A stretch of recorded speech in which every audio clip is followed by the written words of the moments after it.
Bonjour YouTube et bonjour chers internautes et bienvenue au Manga Café. Vous l'avez vu dans le titre, aujourd'hui on va parler d'avis, lecture, de review, lecture. Je vais vous parler de Riven Soul. Riven Soul qui est un mélange entre le manga, le webtoon et le comics. Fabuleux mélange d'ailleurs. Mais d'abord, de quoi ça parle? Riven Soul. Il y a bien longtemps, des divinités nommées Kami mirent l'humanité face à ses péchés. Des démons s'abattirent alors sur elle. Ce que l'homme ne veut pas apprendre par la sagesse, il l'apprendra par la souffrance.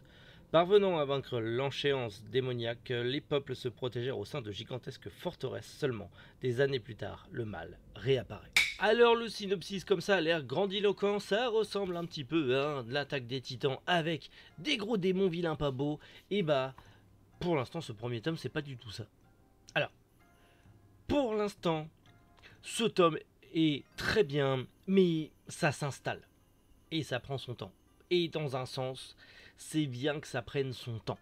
Alors j'ai failli décrocher parce que c'est un poil brouillon, mais la seconde partie est très intéressante.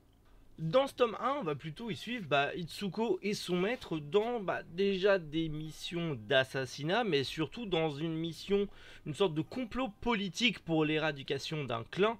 On est pour le moment, en tout cas dans la première partie de ce tome, dans du samouraï un petit peu politique. On n'a pas trop ce côté démon, on n'a pas trop, on entend parler des Oni, on entend parler des magiciens rouges, on entend parler de tout le côté surnaturel qui existe dans cet univers, mais c'est pas encore trop mis en avant. Par contre, la seconde partie, alors là, ça part en steak complet. Tout notre petit groupe s'attaque à une forteresse, en tout cas à une cité. Il y a une sorcière qui invoque moult démons, plus une sorte de gros démon gigantesque. Il s'avérait que cette sorcière soit une sorte de yurei, en tout cas une sorte d'esprit. Clairement, c'est le yokai, la femme avec la bouche derrière là. C'est clairement ça en fait. Mais il s'avérait dans les pages analytiques, parce qu'à la fin du tome, on nous explique l'univers via des poésies et via des comptines et aussi via des fiches de personnages, sorte d'artbook, de data, de fiches data de l'univers, où il y aurait des masques, et du coup ça serait du coup le masque de la boulimie qu'elle aurait eu sur elle et qui l'aurait transformé en ce yokai là. Bon, on arrive dans un univers qui est encore un peu brouillon, mais qui est en train de se mettre en place. Il y a un bon coup de crayon, il y a beaucoup de bonnes idées, mais ce n'est qu'un tome 1 et c'est encore assez brouillon, mais ça annonce de bonnes choses par la suite. Comme je le disais, c'est un fabuleux mélange entre un manga, un webtoon et un comics. C'est français, c'est fait par Vic and Black, c'est aux éditions Comics Initiative. D'ailleurs, il était sur Ulule, ce petit Riven Soul. Et on va pas se mentir que le projet a eu un fort succès, parce qu'il a été quand même financé à 194% pour 124 contributions. Donc c'est plus que cool. Et clairement, les éditions comics, d'habitude, font surtout du comics, en tout cas. Et là, on est sur le premier webtoon slash manga slash comics français de leur maison d'édition, si j'ai bien compris. Potentiellement, ils me corrigeront en commentaire, puisque c'est un colis presse, ils me l'ont gentiment envoyé pour que je puisse vous en parler. Et justement, écoutez, c'est plutôt cool, je suis assez content. Ils m'ont envoyé un autre comics, je le lirai, et s'il y a moyen de vous en parler en vidéo, je vous en parlerai en vidéo, je verrai quand je le lirai. Mais j'ai vraiment beaucoup apprécié ce tome. Vous le voyez, niveau qualité d'édition, on est sur un bel objet. On a de la dorure, on a de la de la belle couverture, on est sur un grand format souple. Ce que j'ai beaucoup aimé, c'est les teintes de rouge. On est sur du noir et blanc avec des gros aplats de rouge, et on joue sur les couleurs, on joue sur les teintes. Alors c'est bien sûr fait à la tablette graphique, ça se voit, mais on joue sur le rouge, on joue sur les teintes, et ça c'est plutôt pas mal.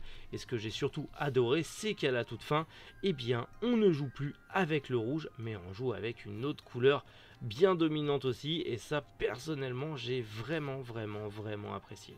Riven Soul nous promet un univers assez riche, assez dense, un mélange entre du samouraï, de l'historique et bien sûr du surnaturel, tout ce que j'aime. Donc clairement je pense qu'ils ont visé juste en me l'envoyant, parce qu'ils ont clairement vu que c'est ce genre de... c'est ma cam, ce genre d'univers, tout ce qui est surnaturel, yokai, esprit et un petit peu samouraï et historique. J'adore ça. Et là on a un fabuleux mélange des deux. En plus on a une héroïne badass à souhait qui cache... eh bien, elle cache quelque chose. Je ne vais pas vous spoiler, mais elle cache quelque chose. Elle a un potentiel latent ultra énorme. Ok. Mais on a une héroïne forte, assez attachante, avec un chara design assez sauvage. Le chara design m'a beaucoup fait penser à justement dans l'un des mangas de Atsushi Kaneko, la réécriture de Doro et Doro de Search and Destroy. Voilà, Search and Destroy, l'héroïne de Search and Destroy. J'ai oublié le nom, mais dans le chara design et le comportement un peu bestial, elle m'a beaucoup fait penser à l'héroïne de Search and Destroy. Donc j'aime bien, j'aime bien. Après, il y a pas mal de références à beaucoup de choses. Tu vois que l'univers a été bossé, tu vois que l'univers au niveau des Oni, des démons, des yokai, tout ça, ça a été réfléchi, ça a été bossé. Il y a ce délire avec les masques qui s'installent, le délire aussi avec les talismans sacrés. Donc en gros, il y a les masques qui sont l'équivalent des 7 péchés capitaux, qui sont en fait des masques démoniaques. Et de l'autre côté, il y a des tablettes sacrées qui sont du coup les 7 voies du Bushido, en fait, hein, les 7 voies justes du Bushido. Donc c'est plutôt cool, j'ai hâte de voir comment l'univers va se développer, j'ai hâte de voir ce que nous réserve ce Riven Soul. J'espère que ça durera longtemps, j'espère qu'on va s'étaler sur un bel univers, parce que là ça prend vraiment le temps d'installer des choses, même si on a des petits sauts dans le temps, on a des petits bonds entre les chapitres. On s'installe dans un bel univers, on s'installe dans un truc ultra intéressant, à la fois très dark et à la fois très onirique. Clairement j'ai hâte de voir la suite. C'est dispo dans toutes les librairies. 16 € le tome, belle qualité, papier glacé, dessin double couleur, double chromie, enfin même il y a plusieurs chromies mais vous avez compris. Si vous aimez les comics, si vous aimez les mangas de samouraï, les yokai et les histoires un petit peu originales, je vous recommande Riven Soul. Clairement j'ai vraiment apprécié et j'ai hâte de voir la suite. Du coup j'ai vraiment hâte de voir la suite. Je ne sais pas quand est-ce que le tome 2 sort. Tiens, je vais aller regarder. Petite ellipse, c'est parti. Bon, j'ai pas trouvé de date, mais on nous laisse quand même un petit teasing sur ce qui va se passer dans le tome 2. Il y a encore du combat, donc ça a l'air cool, hâte de voir ça. Mais voilà, si vous hésitiez encore, dans tous les cas nous on peut l'avoir sur mangafamilystore.fr, donc n'hésitez pas à me le demander. J'en ai plus en stock parce que le peu de stock que j'avais est parti, mais je vais le recommander, donc n'hésitez pas. Celui-là c'est le mien, je le garde. Mais très cool, très cool. Merci encore Comics Initiative de m'avoir envoyé ce joli kit presse. En tout cas de m'avoir envoyé Riven Soul. J'ai très hâte de voir la suite. Et j'espère que vous aussi vous allez lire et vous y intéresser, et que je vous ai donné envie de le lire. Dans tous les cas, moi je vous donne des conseils, vous en faites ce que vous voulez comme d'habitude. Et sinon, nous on se retrouve bientôt pour plein de nouvelles vidéos. Donc lisez plein de mangas, prenez soin de vous, passez une agréable journée, pensez à boire de l'eau parce qu'il fait chaud sa mère. C'était Méric, Boujou, à les internautes.